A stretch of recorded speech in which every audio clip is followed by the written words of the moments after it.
Hello, this is Amber Rain Davis. Welcome to my YouTube channel and blog at notableink.com. Thanks so much for joining me. We're going to be creating a 2-card set today featuring background stamps and using them in order to stretch their use, kind of using them a little bit differently. This card set was inspired by Altenew Academy's Background Magic class taught by Laurel Beard.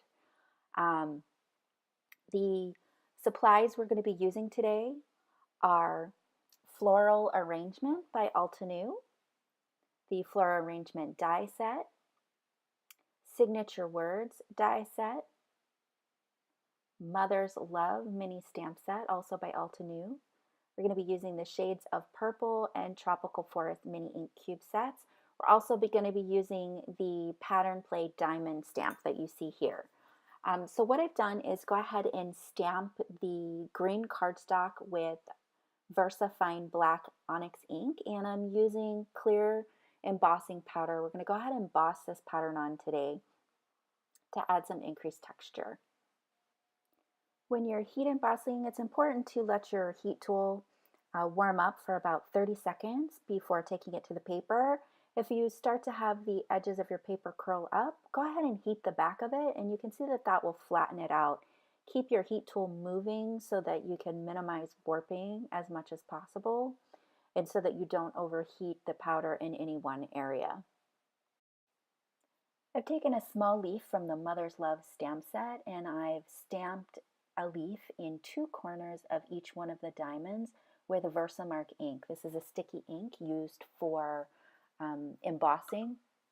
So you could do 2 things. If you want more of a subtle pattern, you can just use the Versamark ink for a watermark effect, and you can see that with the leaves that I'm doing right now. The leaves that are coming straight down from the diamonds have already been clear heat embossed. So up to you which version you would want to use there. After I'm done stamping these leaves that are coming off to the side, I'm going to go ahead and clear heat emboss those as well. Once embossing is done, I'm going to die cut a circle out of the center.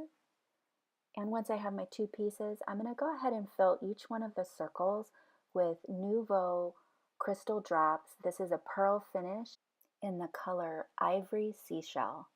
It's important to die cut your pieces before you do your Nuvo drops so that you don't crush them and squash them as it's going through the die cut machine. We'll set these pieces aside to dry, and you can see that nice dimension that they add. So while the Nuvo crystal drops are drying, we're going to go ahead and layer stamp some flowers to use for these 2 cards. In addition to cutting the green panel, I also cut a plain Nina Solar White 110-pound cardstock with a circle out of the center as well. So for these flowers, we're using the shades of Purple and also the Tropical Forest ink sets. And there are 3 layers in the set, so I've used the 2 lightest and the darkest shade of each of those sets. So we'll go through all the different layers. For this particular set, the layers are all of the layers each have pretty solid pieces. So I needed to stamp them about 3 times in order to get good coverage. This is also the first time I was using the stamp. This is where a stamp positioner comes in really handy so that you have perfect placement with each layer, and it allows you to do multiple stamps of each layer.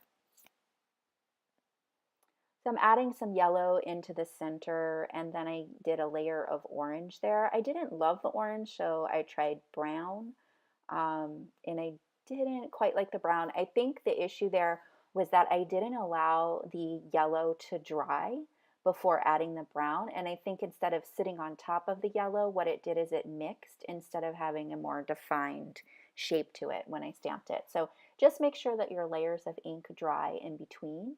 So in order to mask some of that, I'm just using a white gel pen to add some additional texture to the stamens in the middle.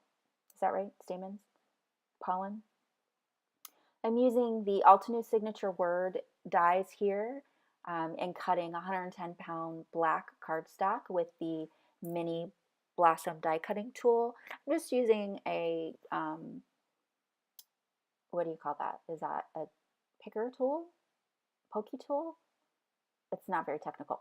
Using that to get this, it's a very intricate die. I want to poke out the centers of each of those letters, and I'm going to stack 2 separate die cuts so that it has some nice thickness to it.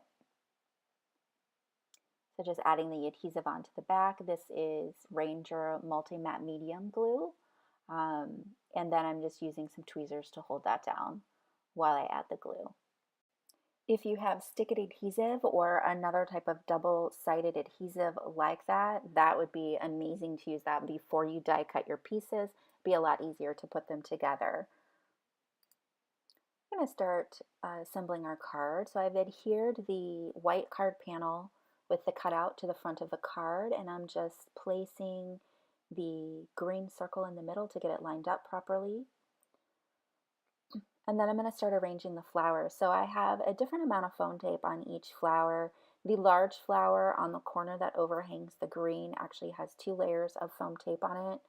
And then the other layer, the other areas of the flower just have 1. Had I thought about it ahead of time for that vellum strip, what I would have done is wrap that around the card panel and then adhere the card panel, and then I wouldn't have to worry about hiding my glue. But I didn't think about that ahead of time. But that's an alternate way you could do that. So we'll just go ahead and hide the glue behind the leaves and the flowers. And I used that piece of vellum in order, I'm just trimming off the vellum there. I used that piece of vellum to make sure that my sentiment stood out well on the card. That's a very dainty die cut. It's beautiful, I love it, but you want to make sure it stands out on that busier background. If you are using the Tombow Mono Multi-Adhesive, if you just put a dot on the back of one of your flowers and let it dry a little bit, it'll be a repositional adhesive. So that's actually really nice when you're doing these arrangements. And then you can permanently adhere it. So just getting all of those lined up, popped up well so that there's dimension.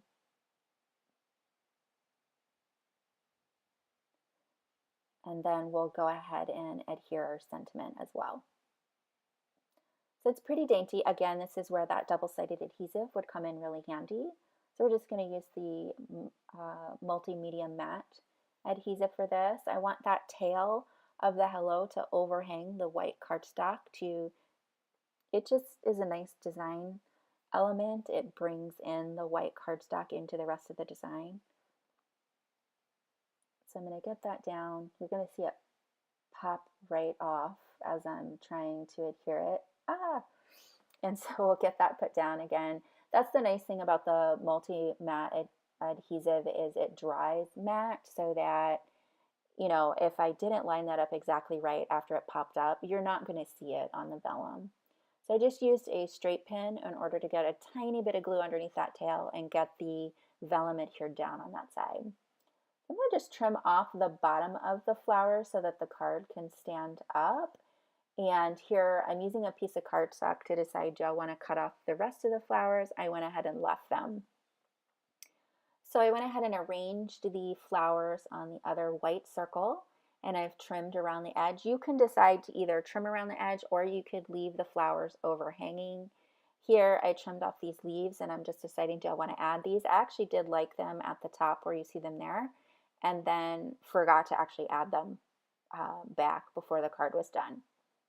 So I'm just checking placement, making sure that I'm happy with the arrangement, and then I'll go ahead and get those permanently adhered with just small bits of foam tape. So again, some of these are popped up, some are glued. The leaves are glued directly to the white panel without being popped up. And what I end up doing to add dimension to those is I cut into the leaves, like you may have seen on some of my other videos, so that I can curl them up and add dimension that way.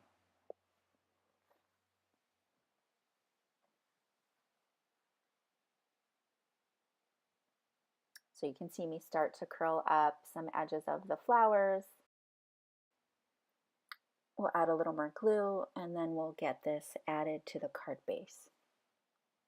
So this time I'm just holding the panel in place. I'm going to go ahead and glue down the circle, and then I'll add the foam tape to the panel and get that adhered. So I've cut into those leaves and curled them up, and what I'm doing now is adding a bit of glossy accents Once that dries into a droplet, it will keep the leaves held up as it goes through the mail. It'll continue to add dimension to the card. So here are the final cards. You can see that the clear heat embossing added a nice accent to that. The vellum has offset the sentiment really nicely. Here you can see the curled up edges of those leaves and flowers, as well as the dimension of the Nuvo crystal drops. I hope you enjoyed these cards today and it inspires you to use your background stamps a little bit differently to get more mileage out of them.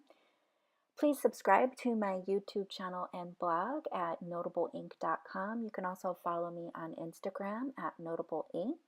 Thank you so much for stopping by and have a great day.